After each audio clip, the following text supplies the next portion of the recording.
The Fulani people of West Africa are the world's largest nomadic group.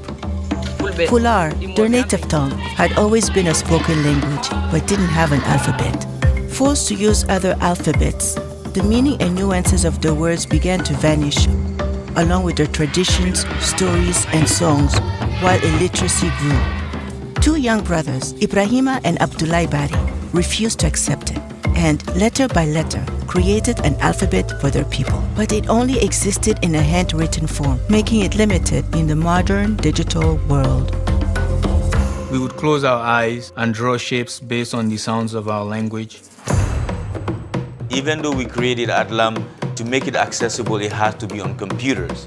Working in partnership with the Bari brothers, we completed the encoding of the alphabet. And finally, the Fulani were able to type their language on their computers.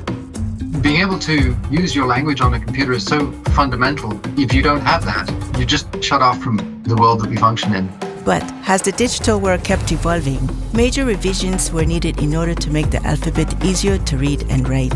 It takes hundreds of years for letter forms to take their final forms, but Microsoft is helping us speed that process.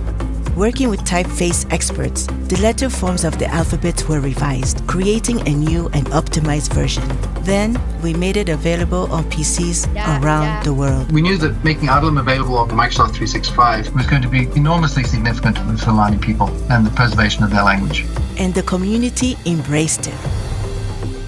For their businesses, their communications, and to teach the generations to come, perpetuating Fulani culture forever.